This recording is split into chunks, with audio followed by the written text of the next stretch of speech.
En paix, je me couche et je dors, car toi seul, Seigneur, me fais habiter en sécurité.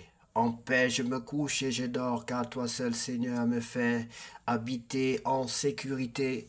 En paix, je me couche et je dors, car toi seul, Seigneur, me fais habiter en sécurité. Psaume chapitre 4, verset 8. Bonsoir bien-aimé. C'est l'heure de la prière et de la repentance. Seigneur, en cette fin de journée, nous venons te remercier pour ton amour et ta fidélité qui nous ont soutenus. Père Céleste, merci pour cette journée que nous avons traversée sous ton regard bienveillant. Merci pour chaque bénédiction, chaque défi surmonté, chaque leçon apprise. Nous te remettons nos pensées, nos cœurs, alors que nous nous préparons à nous reposer. Remplis-nous de ta paix, renouvelle nos forces et veille sur nos familles. Que ta présence nous accompagne et nous fortifie toujours. Nous nous appuyons sur ta promesse. En paix, je me couche et je dors, car toi seul, Seigneur, me fait habiter en sécurité. Psaume chapitre 4, verset 8. Oui, bien-aimés, toujours nombreux à revenir à la bergerie du Seigneur. Oui, je vais vous communiquer la prière que Jésus-Christ a mis sur mon cœur pour vous, bien-aimés, pour vous réconcilier avec lui. Tu vas dire, Seigneur Jésus-Christ de Nazareth, je reconnais que je suis un pécheur. Je reconnais que tu es le Fils, l'unique Fils de Dieu, l'unique Fils de Dieu, l'unique Fils de Dieu qui est mort pour moi, qui a décidé de souffrir, de s'humilier sur cette terre des hommes, sur cette terre qui ne vaut pourtant rien de tout ce que Dieu a créé, sinon pas grand-chose. Oui, sur cette terre qui est ton marchepied, Seigneur, tu es venu te faire humilier à cause de moi. Je reconnais que contrairement à toi, Seigneur, je suis un pécheur. Contrairement à toi, je suis un menteur. Contrairement à toi, j'ai offensé, j'ai commis beaucoup de péchés. Je te demande pardon, Seigneur. Pardonne-moi. Je t'accepte dans ma vie désormais comme mon Seigneur, mon Dieu, mon roi. Je t'accepte dans ma vie comme mon sauveur personnel. Aussi, Seigneur, aide-moi, remplis-moi de ton Esprit Saint pour marcher en conformité de vie avec ta parole. Je t'en supplie, Père Saint, au nom de Jésus-Christ. Bien-aimé, pour grandir dans la foi, nous devons demeurer dans la parole de Dieu, la lire jour et nuit, parce qu'il est écrit dans le livre de Josué que ce livre ne quitte point tes yeux. Il est aussi écrit dans le livre des psaumes qu'est heureux l'homme qui ne marche pas selon le conseil des méchants, qui ne s'arrête point sur la voie des pécheurs, mais qui trouve son plaisir dans la loi de l'Éternel et la médite jour et nuit. Il est comme un arbre planté près d'un courant d'eau qui porte son fruit en son temps et dans le feuillage ne se flétrit point. Tout ce qui est fait lui réussit. Bien-aimé, c'est la raison pour laquelle, c'est tant de raisons, bien-aimé, pour demeurer dans la parole de Dieu. Elle est une lumière sur notre sentier. La parole de Dieu a beaucoup de vertus, bien-aimé. Elle est une lampe à nos pieds. Elle est une épée pour nous défendre. C'est l'épée de l'Esprit de Dieu. Si nous n'avons pas la parole de Dieu en nous, avec quoi l'Esprit de Dieu pourra nous défendre, bien-aimé? Sans plus tarder, nous allons donc charger nos batteries. Acte chapitre 5, le mensonge d'Ananias et de Saphira.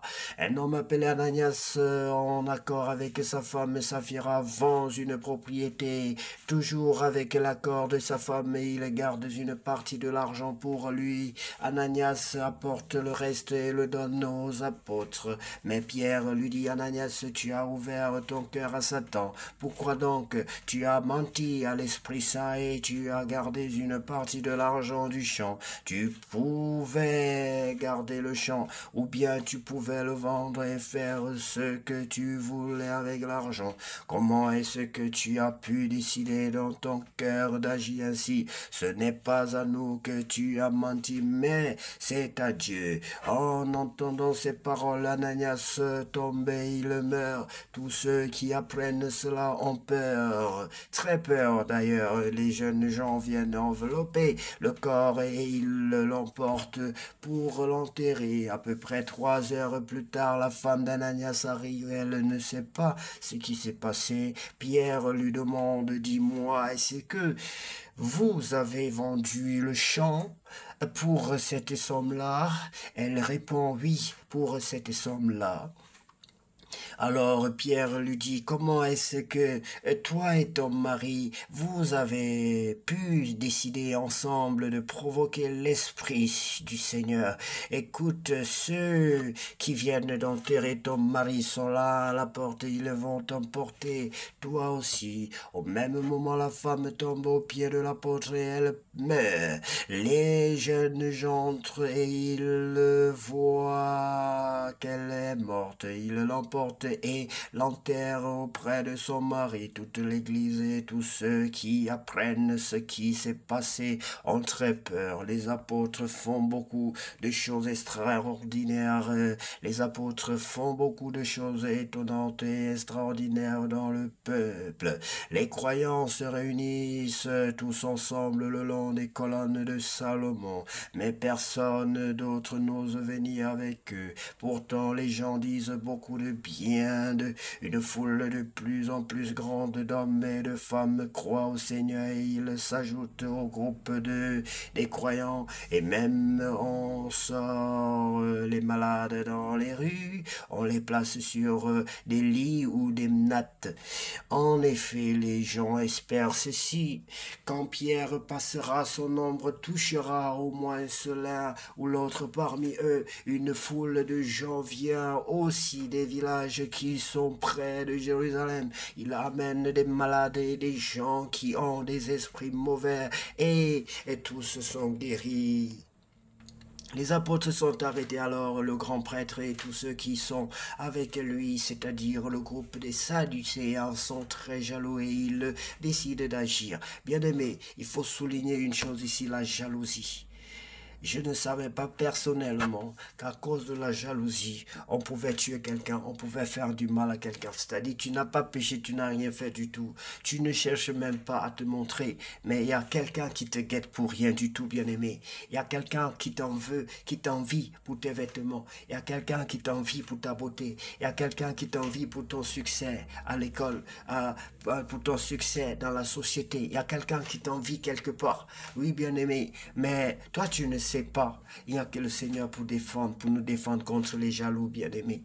Parce que sans rien faire du tout, des gens que vous ne connaissez pas, vous louez une maison dans un nouveau quartier et déjà vous avez des ennemis. On vous envie pour votre démarche, on vous envie pour vos cheveux, on vous envie pour vos vêtements, on vous envie pour votre voiture, on vous envie pour tout et pour rien. Bien-aimés, il n'y a que Dieu pour nous protéger sur cette terre. Confions-nous à l'Éternel.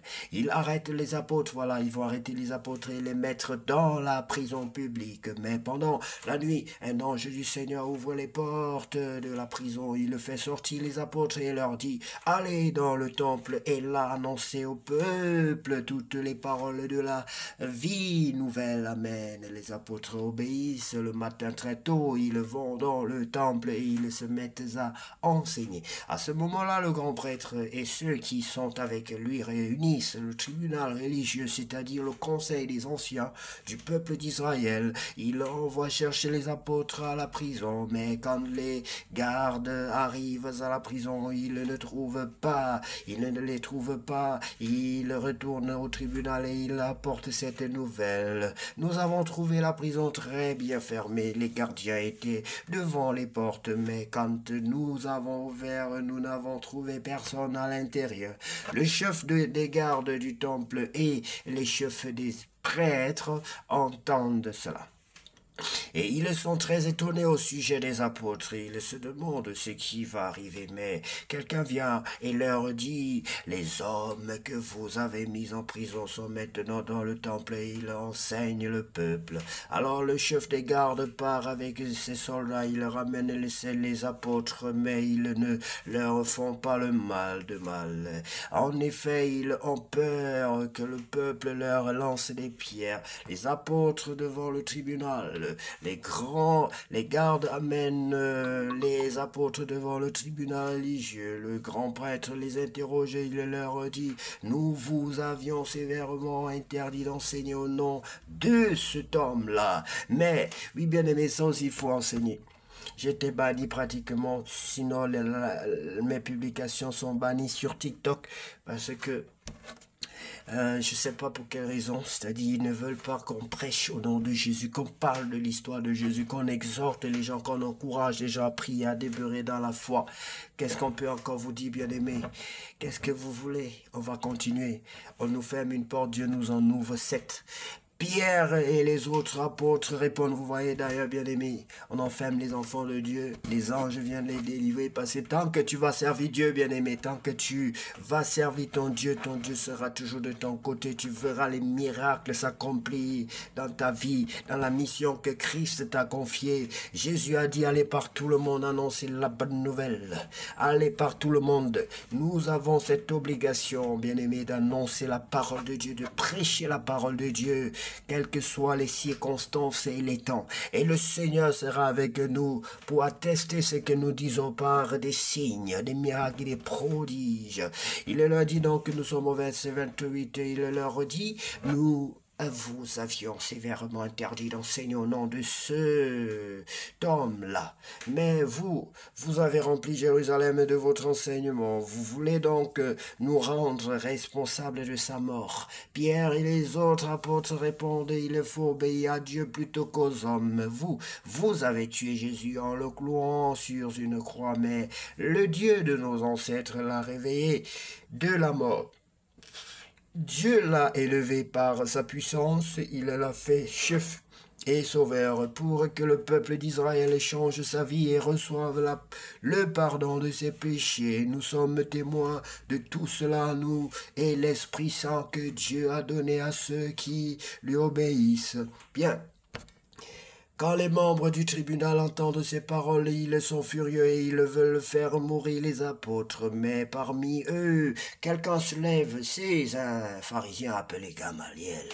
Il est maître de la loi et tout le peuple le respecte. Il demande de faire sortir les apôtres un moment et il dit, Israélites, faites attention à ce que vous allez leur faire. Il n'y a pas longtemps, on a vu un homme appelé Teudas. Il disait qu'il était quelqu'un d'important et 400 hommes environ l'ont suivi. Mais on l'a tué. Et tous ceux qui étaient avec lui sont partis de tous les côtés. Ils ont tous disparu. Ensuite, on a vu Judas le Galiléen. Il a entraîné beaucoup de monde avec lui. C'était au moment où l'empereur avait donné l'ordre de compter les habitants du pays. Mais Judas est mort, lui aussi, et tous ceux qui étaient avec lui sont partis de tous les côtés. Maintenant donc, je vous dis une chose, ne vous occupez plus de ces gens-là et laissez-les partir. Si leurs projets et leurs actions viennent des hommes, cela disparaîtra. Amen. Mais si leurs projets et leurs actions viennent de Dieu, vous ne pourrez pas les faire disparaître.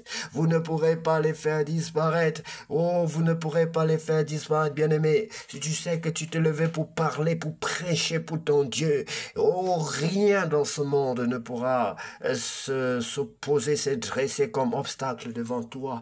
Tous les obstacles qui se dresseront faciliteront plutôt ton évangile, te propulseront davantage, t'aideront plutôt à aller de l'avant, bien-aimé, pendant que l'ennemi pensera te mettre des bâtons. Il va regretter plutôt parce qu'il va se rendre compte que ces bâtons ont servi de marchepied pour te permettre d'aller de l'avant. Ne vous occupez plus donc de ces gens-là et laissez-les partir. Si leurs projets et leurs actions viennent des hommes, cela disparaîtra. Mais si leurs projets et leurs actions viennent de Dieu, vous ne pourrez pas les faire disparaître. Attention, il ne faut pas que Dieu nous trouve parmi ses ennemis. Les gens du tribunal sont d'accord avec Gamaliel. Ils font venir les apôtres et ils les font frapper. Ils leur recommandent de ne plus parler au nom de Jésus, puis ils les libèrent. Vous voyez, la moindre des punitions, c'est de frapper les enfants de Dieu, les disciples de Christ, que nous sommes bien aimés. Es-tu prêt de recevoir les coups pour Christ? Est-on prêt pour recevoir les coups pour Christ? Est-on prêt pour subir des injustices pour Christ, des injustices pour Christ, bien-aimés? Les apôtres quittent donc le tribunal et ils sont tous joyeux parce que Dieu les a jugés dignes de souffrir pour le nom de Jésus. Amen. Oui, bien-aimés, il y a beaucoup de joie qui monte dans notre cœur, qu'on exprime lorsque l'on subit des injustices pour la cause de Christ Jésus. Pensez à Étienne lorsqu'il était même lapidé. Il pouvait dire, je vois les cieux ouverts. Il était émerveillé. C'est-à-dire que pendant qu'on te tape, bien-aimé, tu as plutôt la joie. On te tape, mais tu ressens la joie.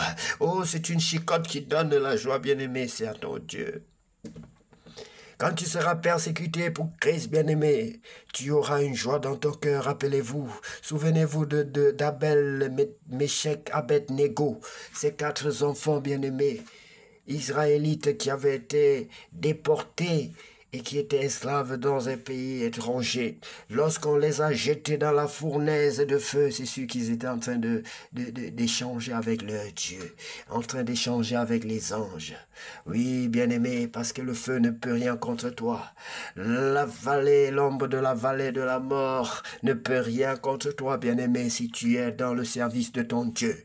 Si tu es vraiment dans le service de ton Dieu. La Bible dit que tout ce que vous faites, faites-le pour la gloire de votre Dieu. Tout ce que vous faites, faites-le pour la gloire de votre Dieu. Si tu es vraiment dans l'œuvre, dans la volonté de Dieu, et ce que tu fais, tu le fais pour la gloire de ton Dieu bien-aimé, le feu ne pourra rien contre toi. La chicotte ne pourra rien contre toi. Toutes les persécutions ne t'apporteront que joie et des témoignages magnifiques pour venir embellir, pour venir relever le niveau de ton message, donner du bon sens à ton message davantage, pour venir soutenir davantage ton message bien-aimé. Les persécutions font partie du jeu et je voudrais qu'on retienne aussi cela. Les apôtres quittent le tribunal et ils sont tous joyeux. Amen. Parce que Dieu les a jugés dignes de souffrir pour le nom de Jésus. Chaque jour dans le temple et dans les maisons, il continue à enseigner et à annoncer cette bonne nouvelle. Jésus est le Messie. Voilà ce qu'il disait, bien-aimé. Que Dieu vous bénisse abondamment et que cette nuit soit la plus belle de toutes les nuits déjà passées sur cette terre. Au nom puissant